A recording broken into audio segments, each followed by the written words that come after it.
our kickoff for International Women's Week, and I am very happy to pass things over to Margie. So, Margie, over to you. Hi, thank you, Elizabeth, and hello, everyone. Thanks for joining me today. I'm delighted, really, truly, to be with you all virtually, wherever you are. I am just in outside Washington, D.C., which is obviously where there's a lot of action been happening lately, and in Old Town Alexandria. So hello to anyone who's from the DC area. I see Madeline Culbert there. Nice to see you, Madeline. Great to be with you. So, today we're talking about, yes, how do we close the gender gap by closing the courage gap? Obviously, I have written a book about the courage gap, and while it wasn't written specifically for women, I think it is particularly relevant for women, and even more so in a way I couldn't have imagined at this moment in time too, where a lot of women that I've been speaking to are talking about how they feel like the firing of DEI, this huge pushback that we're seeing, is calling into question their worthiness for where they are. They feel like they're having to prove themselves all over again. And there's this kind of, it's up the ante on that, which is unfortunate because while I'm not going to make the case that has clearly been made so many times, it's that when more women sit at decision tables, better decisions are made. Diversity in all its forms leads to better, higher performing teams, etc. So I'm not here to make that case. It's well and truly been litigated. But what I want to do is kind of share with you some of the insights from the research that I've poured into my latest book, but also from my work and my research over the last 20 years, 25 years actually, working with women here in the US, where I've been living for the last 4 years, and I previously lived for a decade, but also across the globe. Because of course, while we're all shaped by different cultures, there's a lot of commonality, common dynamics and behaviors and biases and the double binds that we experience. I also want to just state up front that in talking about closing the courage gap and how we can, with opportunities for us to practice courage, to cultivate that in ourselves, that's not to say that is the one and only lever that has to be pulled and then we'd have a level playing field. Clearly, there are a whole host of barriers and systemic issues that have obviously led to the fact that, for every 10 men that get promoted into management roles, where we only see 8 women being promoted. And despite the fact that women obviously graduate college in much higher rates than men and have for a long time. So clearly there are external barriers to and forces at play that are outside our immediate control. But what I want to hone in on today is what is within our control. What is it that we can do individually? And of course, collectively as well. And so that's where I'm going to put the focus of what I'm talking about today. And I'm sure that many of you who are here have accomplished many great things, have broken through many barriers and defied the norms and defied the odds to get to where you are. The fact that you're part of the HBS Women's Association already sets you apart and says that about you. So I am mindful that some of you may be going, I'm already practicing some of what I'm talking about. Yet it's what's continually so interesting for me as a woman who gets to work with women who've achieved incredible things, whose resumes are so immensely impressive, who are obviously so capable and so talented, so experienced, is how often we can still get caught in these, what I call fear traps, these that we can become sometimes, we are sometimes the barrier for ourselves in terms of just our reticence to sometimes speak up, step up, push forward, and do the things that would actually help to open up more opportunities for ourselves, for others, and level that field. So we're going to have some Q&A at the end. I've got numerous slides to go through. I don't want to make this too slide heavy. If I don't get through all of them, that's okay. I'm more than happy to send you this deck afterwards. You can just email me at margie@margiewarrell.com. And I'm happy to send it your way. But let me just bring it up. We had a little practice getting these slides all working prior to kicking this off. Okay, so let me get this into presenter slideshow mode. What's going on? Okay, no, don't save. Hang on. Okay. Okay, here we go. Don't you love technology? Sometimes when it gets a little clunky, here we are. So when I talk about leadership, so I am also drawing on my experience the last 4 years. I was a senior partner, some of you know this, and the board and CEO succession practice at Korn Ferry, and just stepped away from that in December at the end of last year.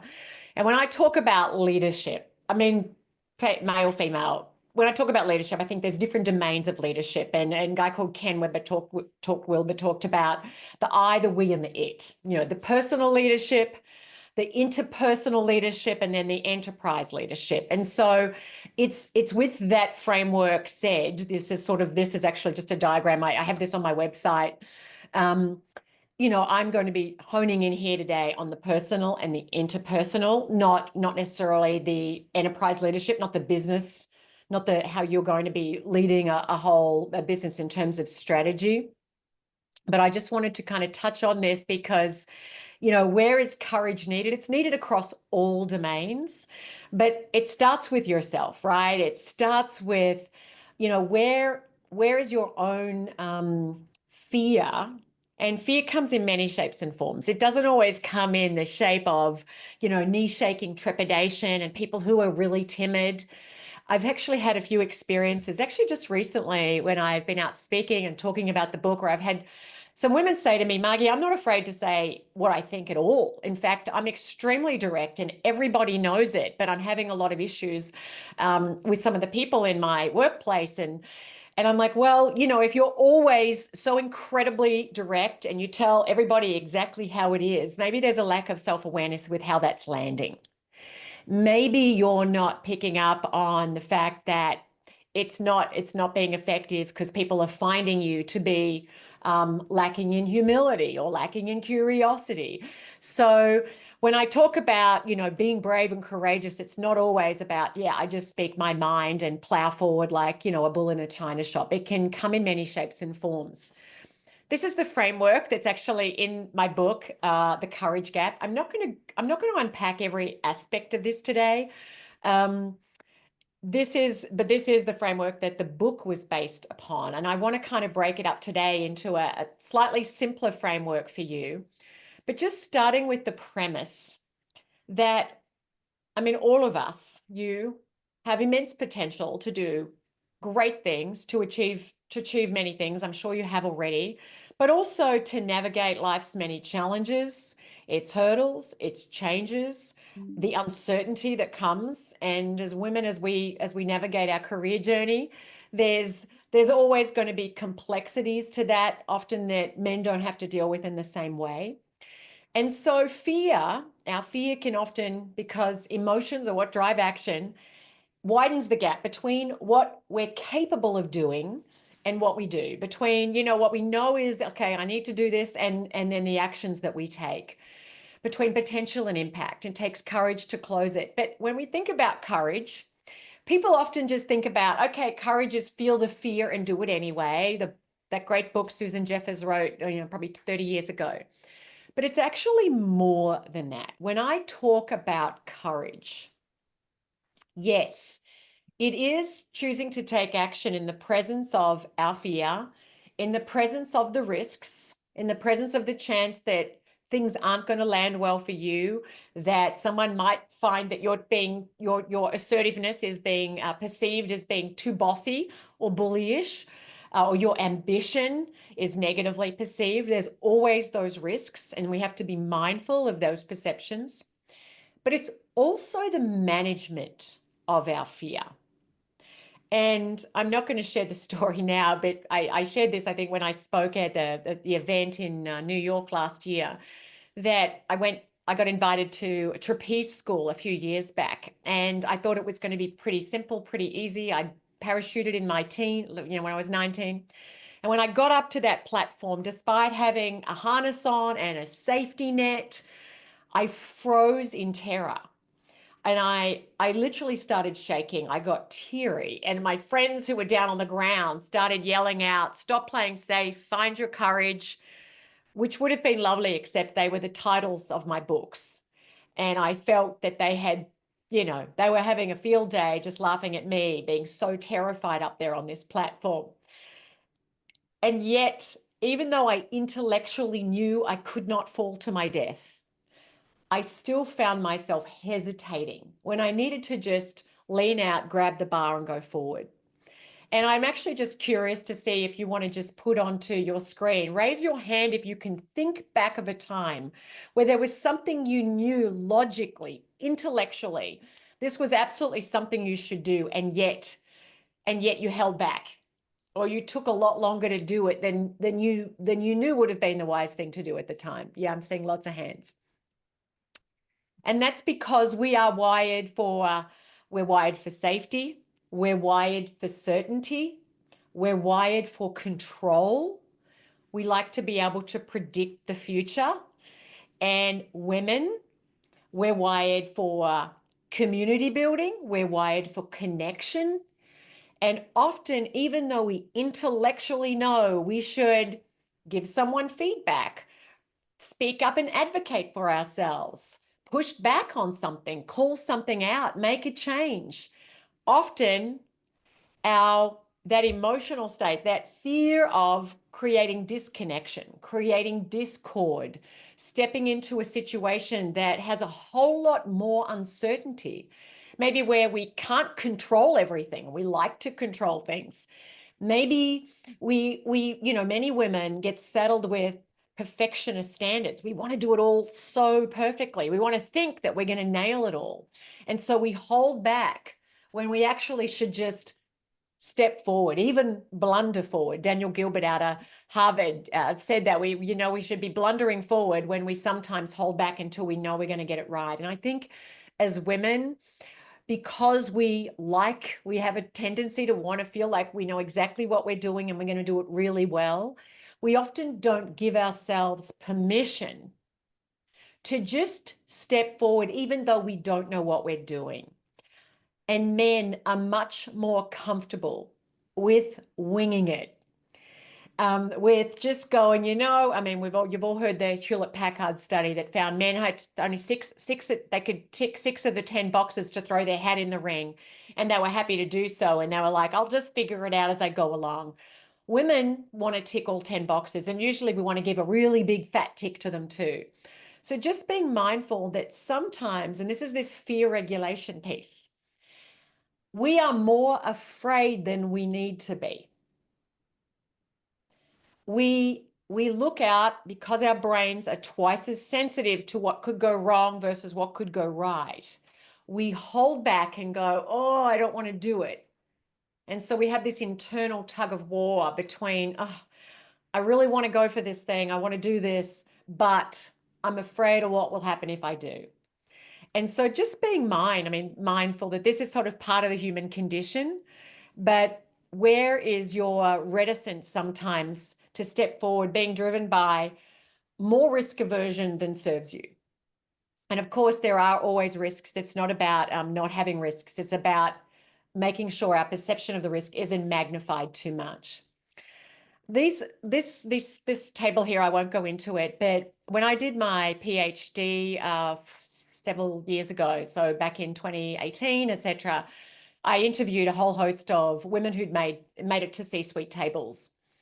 And I ultimately distilled down all of a whole lot of qualitative research into the key traits that distinguished the women who did reach the C-suite of multinational corporations. That was sort of my data pool. They were working in these large multinational corporations. And these were some of the key traits that distinguished these women.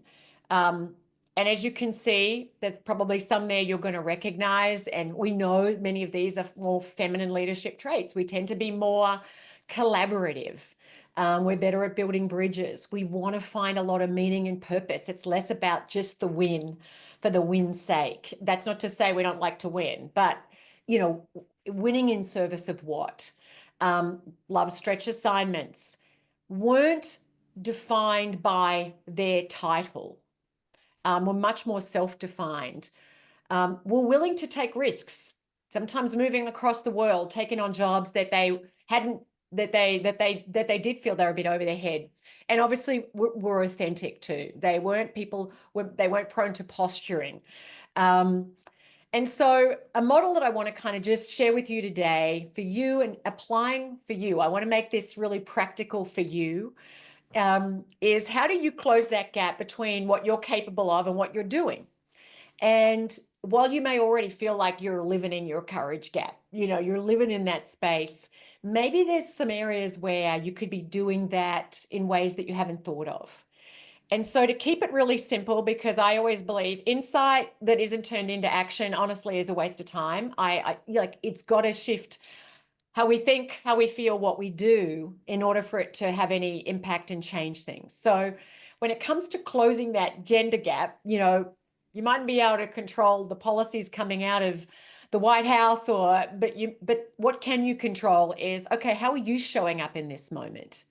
And how can you back yourself more fully and step forward despite sometimes the doubts? And when I use the term power here, I mean, power itself, this concept of power, it has no gender. It's not male, it's not female, but of course, our mental template for power is often deeply gendered. And likewise, the relationship women have with the term power is often kind of strained. And in fact, there was a study that was done that asked women to ask what does power mean for them and how do they like to use power? And a lot of women really struggled to answer that. And often it was about being a powerful supporter of other people. It was about, elevating their team, but versus about them being powerful in themselves. Because when we think about power, we often think about it in the agentic term of power over, that we are more powerful, and it's got a real egotistical sort of element to it. But I think embracing power, the word power, I mean, you don't have to use the word power, but empower with, that we empower others, that when we step into our power, it's not about us being better than, being bigger than, putting others down. It is about us stepping into our power so that we can actually elevate others as we move along. And so the three kind of key things I want to dive into, one is around vision. And I use the term vision. We could use the word focus. We could use the word ambition. And as you already know, the word ambition for women is negatively correlated for women versus it is for men. And I'm sure you've all heard of the Heidi Howard experiment, that when people got these, I think it was out of Columbia, they would describe someone. Some of them thought it was a Heidi and some of them thought it was a Howard, exactly the same description. And, when they thought it was Heidi who was ambitious, they're like, I don't think I'd want that person on my team, including women. But different when it was Howard. Oh, we love, Howard. There was no negative association there. But just being mindful that when we don't set our sights on something that's inspiring for us, that ignites that sense of purpose and meaning, that it's also something where we're growing and stretching, we do ourselves a disservice. And so having a vision for yourself, for where you'd like to be at the end of this year, at the end in 5 years, at the end of the decade, that in itself acts like a compass. It helps you guide your decisions. I need to go and invest more time over here. I need to develop some of these skills in this place here. I need to say no to all of these things over here, even though I kind of like to do them. And so there is a really big power in having a vision of what you want, and embracing ambition, not as a bad thing, but is obviously crucial for you to grow into your potential, to use your skills, your gifts for the good, to decide how you want to measure success. Success doesn't mean necessarily, being CEO, or, I mean, it may, but for you just developing your own measure of what does that look like for you. And when I talk about grounding in self-certainty, so obviously there's a lot of uncertainty right now. But when you're grounded in the values that you are certain that you want to define yourself by as a woman, as a leader, in whatever domain your career is, when you're clear about who it is you want to be that's aligned with those values, it actually helps give you clarity of what you need to do. And often when we think about what we want, we go, if I just had more of this, if I had a better network, if I had more support from my management, if I had, fill in the blank, then I could do what I want to do and then be who I want to be. But actually it works in reverse. When you're clear about who it is you want to be, when it's sunny and everything's going your way, and when it's blowing a gale and it's raining and things aren't going your way, when the higher you climb up a mountain, the harder the wind blows, the more deeply rooted you are in who it is you want to be, the more it's going to help you take the very actions that are going to keep you feeling aligned with who you are and consistent in how you show up, building trust as you go along, which is obviously crucial, your followership and your ability to build trust and build that network. So grounding in self-certainty. And there was a great study out of Stanford that found, when they primed people ahead of a negotiation on how they wanted to show up in that negotiation, on their key strengths, on what they were good at, on what they wanted to get out of it and how they wanted to go about it, they were more confident, they negotiated better outcomes, and they were less prone to self-doubt. So for you, as you think about just even the course of this year and the things you've got going on, I encourage you to think about, who is it that I want to be? And, the women that I've worked with, they're pretty clear about what they stand for. And the more clear you are about who you want to be, then it's going to compel you at times to do the brave thing, to step into your courage gap, even when, honestly, you really don't feel like doing it. Even when you are clear that, there's a chance things mightn't go well. And I think it's probably fair to say here that courage, this idea of courage, it is a decision and not a feeling. And something else I probably should have started with earlier or mentioned earlier, is that this trait of courage that I obviously are talking about a lot, yes, it's a trait in so much as a trait is something that people are born with. Some people are naturally bolder. Some people have just a naturally stronger risk tolerance. They're more comfortable being out on the far limb. But it's also a skill, a learnable skill. And that means that anyone, even the most risk averse, the most timid, someone who is stuck firmly in their comfort zone for a long time, has the ability to develop that skill. That is, to develop, one, their ability to regulate their fear, and two, their ability to move forward even though they're afraid and they're nervous and they're concerned that things won't go well. So just recognizing it's a learnable skill. And when we cultivate that skill in ourselves and from an organizational lens, when we can embed that skill and that mindset within a team, with an organization, it actually opens up immense opportunity and speeds up learning, speeds up innovation, et cetera, et cetera. So it's one that's obviously have a really profound impact on the results being achieved, within an organization. Whenever fear is a really dominant organization, it slows down innovation, it slows down collaboration. But it starts with obviously those at the top. And as women, we need to practice courage in ways men don't need to practice, because there's different risks that we're facing. We sometimes have more doubt. There's a lot obviously of research around the confidence gap and around women, with imposter syndrome and feeling like a fraud and being more prone to rumination and second guessing themselves, being slower after rejection to risking more rejection. And so as you think about just the course of this year, I just invite you to take a minute and think, what would be your boldest vision of success in 2025? Like if you were really playing full out and willing to risk failing, willing to risk not getting it perfectly right. What would, at the end of this year, what would success look like for you? And of course, you can map this over a longer time frame. It might be, at the end of 2030, at the end of 2040, depending on your age. But having that clarity of vision, like what is it what is my true north here? What is it that I'm going for? Because unless you can answer the question, for the sake of what am I willing to be brave, then why would you bother?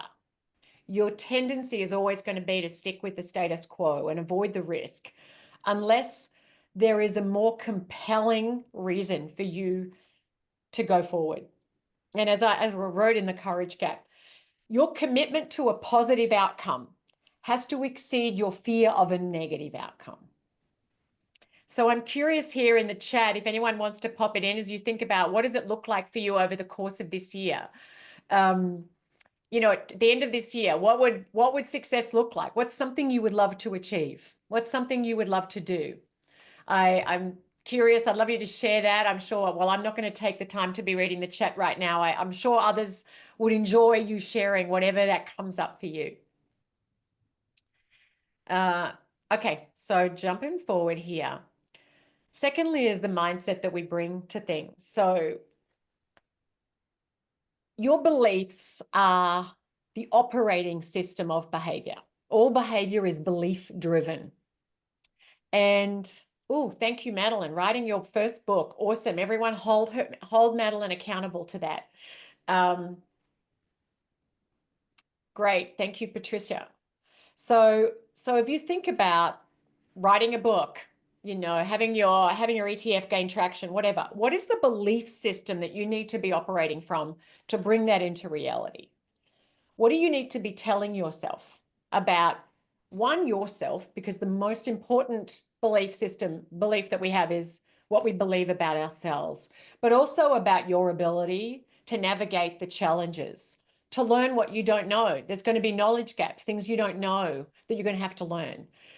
What is the belief system you have around failing and not getting it right and messing up as you move forward?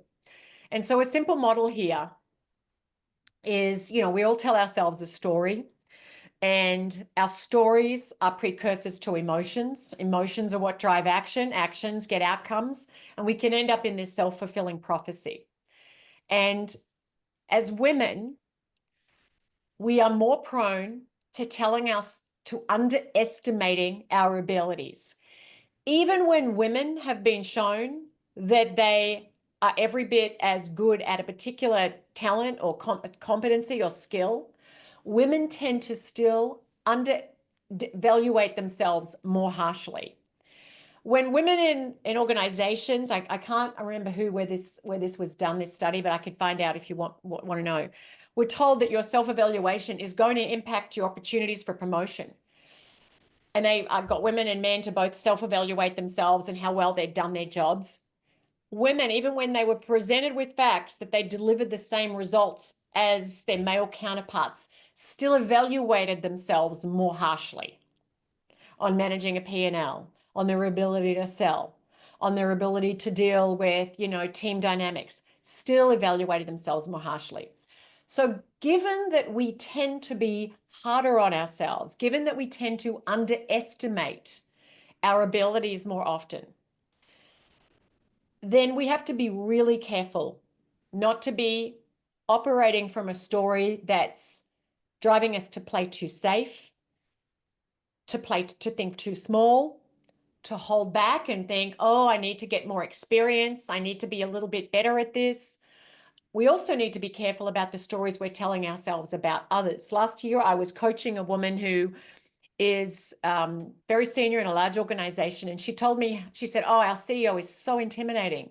And I know the CEO of this organization, and he is a really actually very down-to-earth man.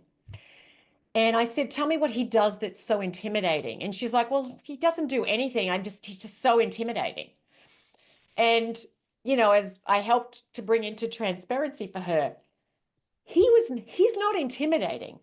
You're intimidated by him because he's the CEO of this extremely large organization and is sort of a globally known business leader.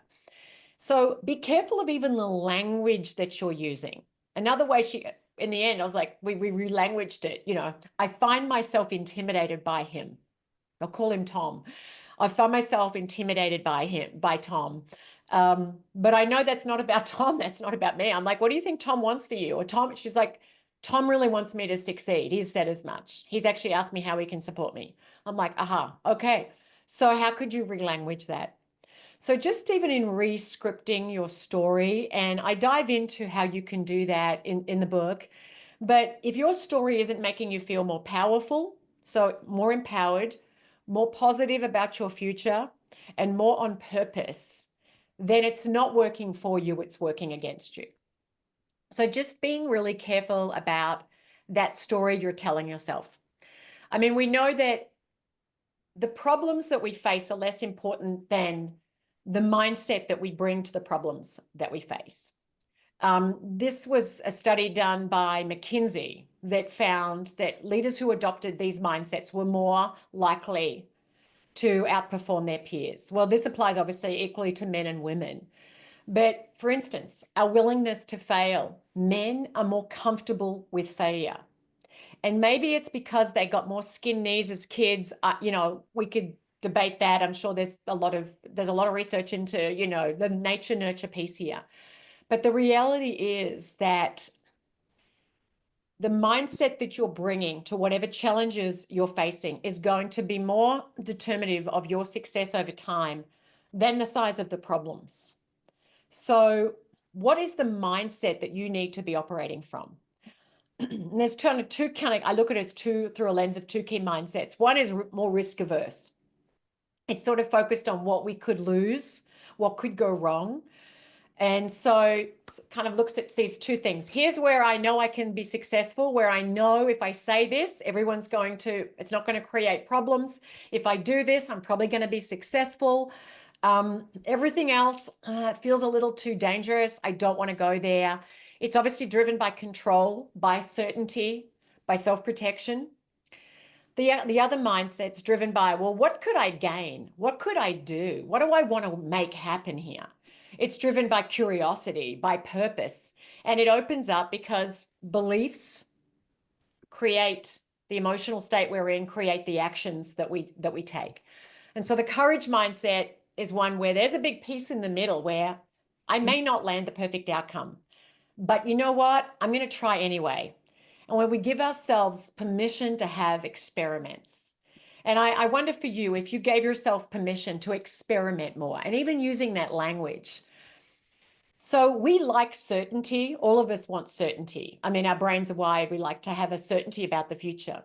Well, the ultimate source of certainty is experiments, because when you're experimenting, you are certain to get feedback. You mightn't get the outcome that you would ideally like, but you're 100% certain to get information back that enables you to move forward more thoughtfully, armored with more about what works and what doesn't work.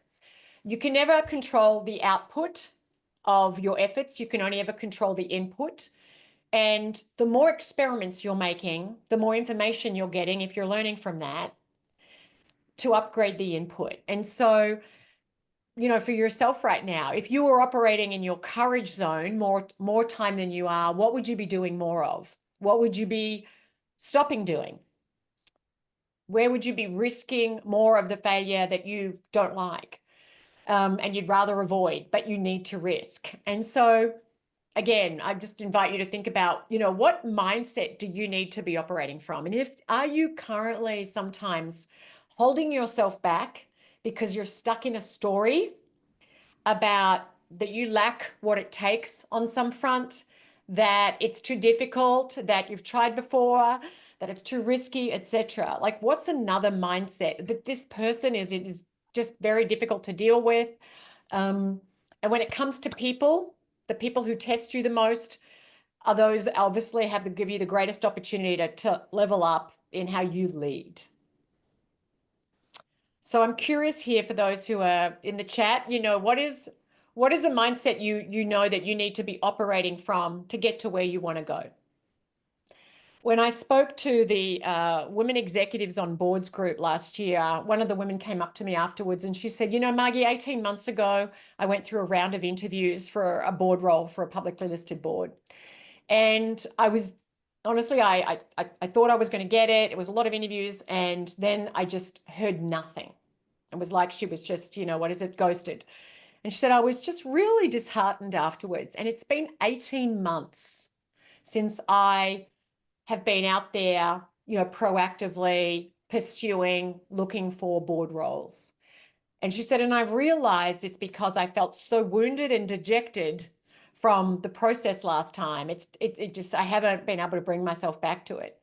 She said, and I realized that I need to embrace that this is just par the course and not to over personalize it. She over personalized it, made it a lot about her and her inadequacy, created a whole story that kept her from just being out there.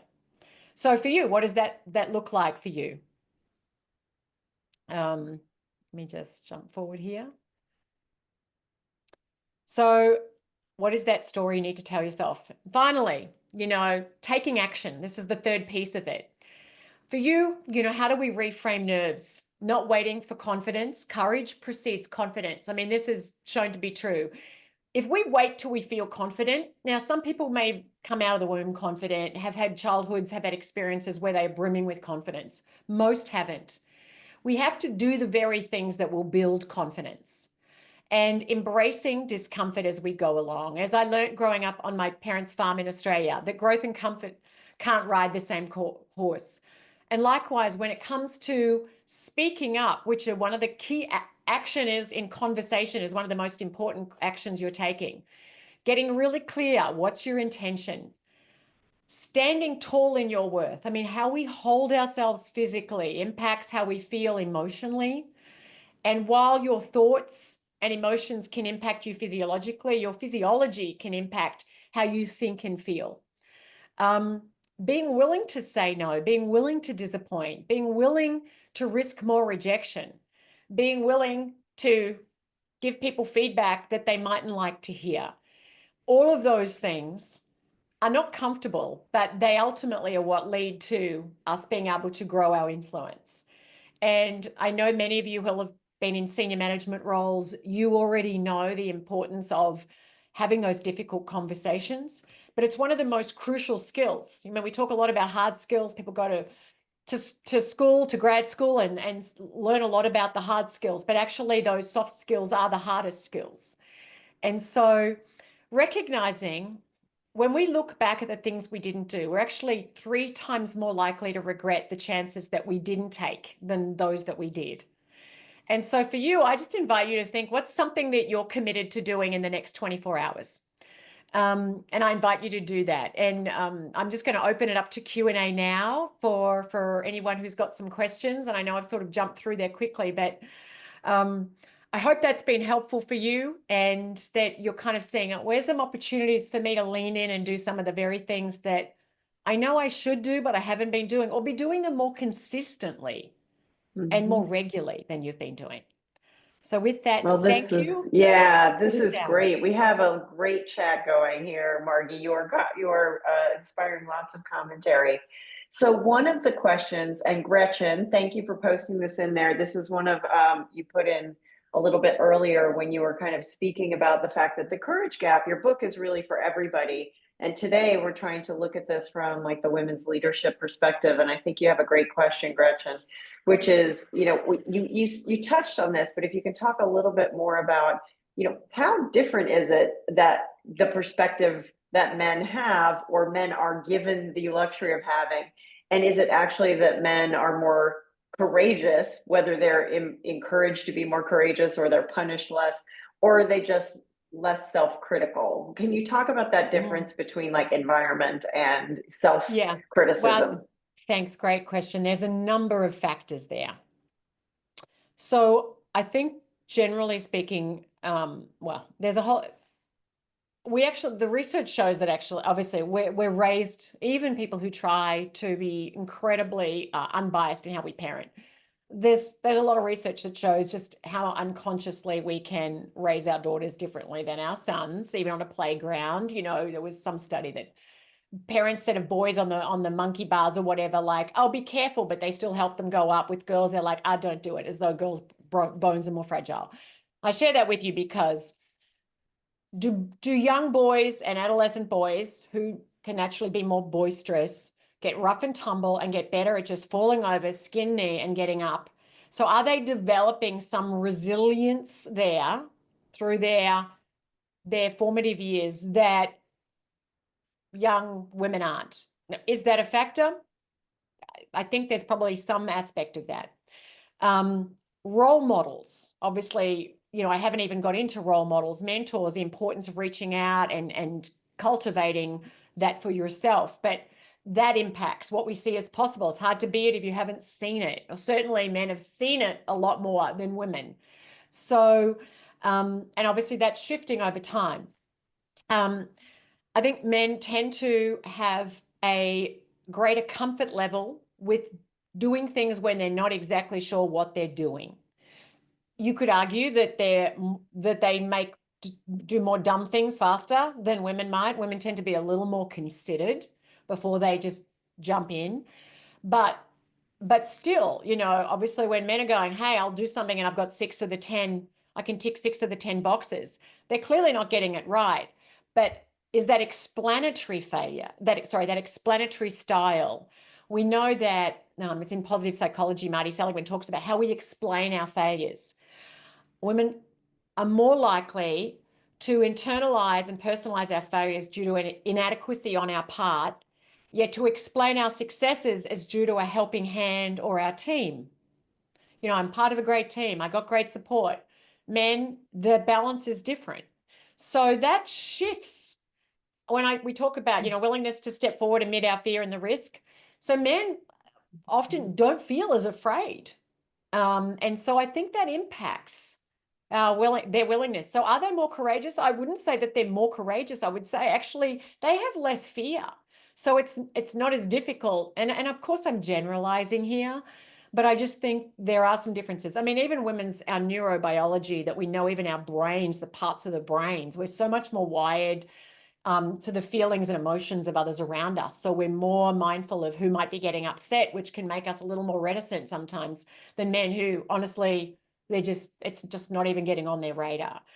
Our empathy for what's going on for people, all of those things I think can factor in. So there's a whole myriad of factors that lead to women. I think actually we have to be more courageous, and we are more courageous because often we're feeling a little more misgivings around things. We're very mindful of all the potential risks. And so we have to practice courage in different ways. And of course, the double binds, I obviously, you're all very familiar with that competency likability. It's like if we're super confident, we're not as likable, our how leaderly we are and how likable we are. So all of those things women have to navigate. They're risks that we have to navigate that men don't have to navigate in the same way. So I hope that's answered your question. But if there's a part of that you want to I'm happy to pull apart more. Great. Well, I think you actually are leading into another question that we have here, and this is from Jenny. But the double bind, I mean, clearly it's universal for women. Double bind is such a great concept that is so important to call out. So Jenny you have your question here in the chat about we actually had HBS, the school hosted a women's summit in the fall a few months ago. So a lot of the attendees here today would have been at that event. And they presented some research and some data that actually indicates that in a lot of corporate settings and in the working world, that women actually are expected, they get punished more if they don't underestimate themselves in things like reviews or in how they present themselves. And so Jenny asked the question from that, which I think is important, is the environment. Is it women who it's all on the women to change our mindset, or are corporations and working environments in need of fixing the unconscious and implicit bias? And how do we operate within that? Yeah, and I know, as I said, at the very start, there's absolutely external barriers, biases, double binds that exist. So there is no doubt that it's It's not like as we've long established, women don't need fixing. You know, there is systemic issues at play. Including, for instance, what you were just sharing, the perception if women tend to evaluate themselves strongly, that can work against them, because the gender norm behavior is women need to be humble. Are you humble enough? That's important. People want to see she's humble. In that expectation, and when we don't conform to that expectation, there can be that backlash against it. She lacks humility in ways that there's not the same backlash, obviously, for men. So when it comes to that self-evaluation, I think that's where we have to be really perceptive and sometimes preemptive. And I didn't dive into this on one of the bullets. Preempting where there are these double binds. And while I think it's extremely important that we speak in ways that own our authority and the value of our opinion, and we don't engage in what's called double voice discourse, where we preface our opinion with, look, I could be wrong here and I don't want to step on anyone's toes, and I know that I don't know everything about this, and I'm just wondering if maybe we should think about, like where we completely dilute our opinion before it's even come out of our mouth. So we've got to be careful, obviously, not to do that. Own the value of your opinion, express it with confidence and authority. That said, when we're in environments and when there's particularly heavily, very male-dominated environments where these gender biases are pretty entrenched and they tend to be stronger, sometimes it can be very valuable to preempt what we think is going to be that negative perception, and say, I recognize that some people might feel here that I'm being too strident in expressing this opinion, or that this may come across. However, I think it's extremely important that we consider X, or that we do Y, or whatever it is. But I think sometimes they actually preempting what we are pretty clear, and that obviously this is a judgment and context dependent, can actually help to ameliorate against that negative perception, because you've called it out before it's even happened. And when it comes to women's self-evaluations, I think we have to be very careful that we're not coming across as too cocky and arrogant, because that does work against women. So we have to also make sure we're saying things that are expressing, that we are still humble. I mean, you can be humble and still own that you have tremendous value to bring and that you've done a great job. So I think there's a balance there, and there's a threading of the needle, and that's where that emotional and social intelligence piece, being really perceptive. What's going on for people here? What's the chances of being perceived in this way? And speaking into that and addressing it and getting ahead of it can be a really effective way to counter it. Okay. Yeah, very important. So, Marianne, also, you added a comment just kind of taking it a little further about the double bind and the perception of women. And so the perception specifically that if something negative happens, you have talked about the fact that women will oftentimes take that more seriously than a man might. But also there's what you were just talking about, is that other people oftentimes may actually see that and remember the failure of the woman more than they would remember the failure of the men, because there's research that shows that as well. Mm-hmm. Yep. So we can't control this, but Marianne asks, how do we shift to deal with it when there are failures, or there's something that has happened that when something, we feel like we've done something dumb and people do think that something has happened. Yeah, well, I think, we all make mistakes. The most important thing is what we do next afterwards. And I think one, just recognize, I can dive into this more in the book, but just one is just recognizing we will make mistakes. And if you are leading from the front, you're going to make mistakes. And to just accept that up front, you're going to make mistakes. I mean, we all fail. We either fail to try, or we try and we fail. So that's going to happen. The key is, what do we learn from it and what do we do next, right? And so brushing it under the cover, not wanting to confront it because it's so painful to look at, or over-personalizing it. I am a failure, which I think women can be more prone to do. Like that we internalize this as a permanent inadequacy versus a temporary a temporary mess up. Okay, I didn't give enough thought to that. I didn't engage these people. I didn't consider that. Okay, now what do I learn from that? So one is mine. I have a whole chapter in the book called Find the Treasure When You Trip. Like, mine the nuggets of gold within the failure. To not learn everything you can and extract every possible bit of learning from it is to fail twice. So just be really, and it's painful sometimes to look at what we got wrong, where we messed up. It can be painful, but it's way more painful to keep doing it, right? So one is looking for the learning, not taking on more responsibility for the failure than is right, but also not taking enough responsibility and being balanced in that. Secondly, obviously, we've got to manage the relationships with others, who this has impacted and how we respond to that. And so, thinking through, I mean, obviously I would be doing a stakeholder analysis on that if I was working with someone that failed, and go, okay, who is it you need to be communicating with? What is it you can do to, to turn this around, to right it, to rectify, whatever that is? Sharing your knowledge, being humble in that. I think it actually wins immense trust when people, without over-internalizing it themselves, can own it, share the learning, share what they're committed to moving forward. I actually think just having that authenticity and humility, people look to that and go, got it. No one's immune to failing at times.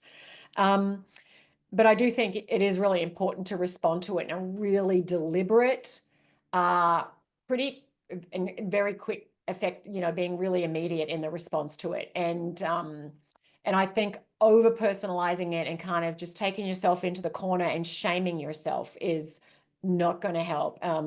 There actually shows that self-compassion is a stronger predictor of success than self-esteem. That is when we can be kind to ourselves in our hard moments, and sometimes that's when we've failed, and to embrace that we're going to fail, that actually allows us to pick ourselves up more quickly. It nurtures resilience. It enables us to learn. It enables us to go, okay, now what do I do? And to have the most constructive response. Okay, thank you so much. Yeah, it's a fascinating topic. So I think we have time for one more question, if you're okay, Margie. And of course, we're going to put the book information in the chat because for anybody who hasn't already picked up a copy, I'm sure we would love to get Margie's book and just read more about this. But we have one more question from Toby. Thank you. You talked about, Margie, which was an interesting comment about the person who challenges us the most is very possibly the one who can help us the most. Can you just talk more about this? Because this is actually a very positive ray of light, and can maybe give us some examples of situations you have worked this way. Yeah, well, I mean, let's face it, it'd be great if everyone was easy to get along with and always acted the way we'd like them to act and aligning with our values, but that's just not reality. And so there is always going to be difficult personalities personalities that we find difficult, and maybe other people, maybe there's strong consensus, they're difficult, right? But actually it's how you deal with those personalities that can be the biggest impact on how effective you can be in leading a team, etc. But yeah, that this concept that, what teaches it, what tests us the most, that can be personalities and that can be situations and adversities in life also teaches us the most, because it's like, okay, if we always do things the same way, we won't always do them the best way. And part of cultivating courage is expanding our behavioral repertoire.